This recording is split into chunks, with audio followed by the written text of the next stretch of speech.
isang lalaking minsang muntik ng mamatay.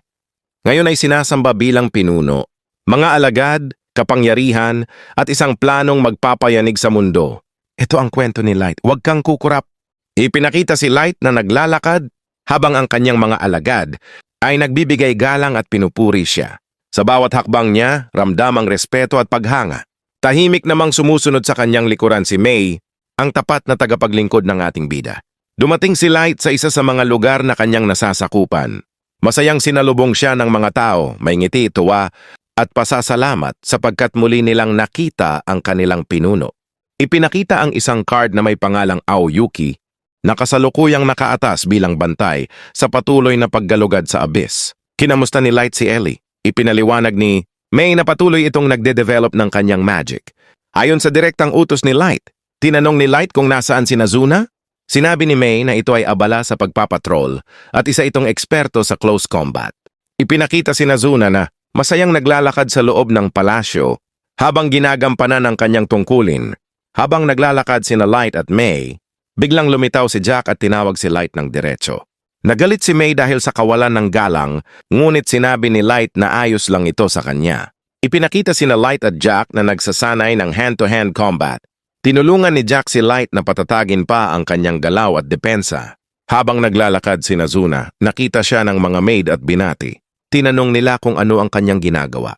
Sinabi ni Nazuna na siya ay nagpapatrol, isang mahalagang trabahong ibinigay sa kanya ni Light, na mangha ang mga maid sa kanyang dedikasyon. Nagpunta si Nazuna sa kwarto ni Light ngunit si May lamang ang naroon. Namangha si Nazuna sa linis at ganda ng silid. Bago siya umalis, binigyan siya ni May ng pera bilang gantimpala. Agad nagtungo si Nazuna sa bilihan ng pagkain. Habang kumakain at naglalakad, nakita niya si Aoyuki na nakaupo. Nag-usap sila sandali tungkol sa kanilang mga tungkulin bago umalis si Nazuna. Dumating si Nazuna sa trono ni Light at sumigaw ng "Red Bean Pancakes!" Umupo siya sa upuan ni Light at niyakap ito. Sa hindi sinasadyang pangyayari, nabali niya ang pakpak ng isang anghel. Sa takot, agad niya itong ibinalik at tumakbo palayo. Bumalik ang eksena kina Jack at Light matapos ang kanilang pagsasanay. Habang nagbababad sa paliguan, pinayuhan ni Jack si Light tungkol sa kanyang pagsasanay.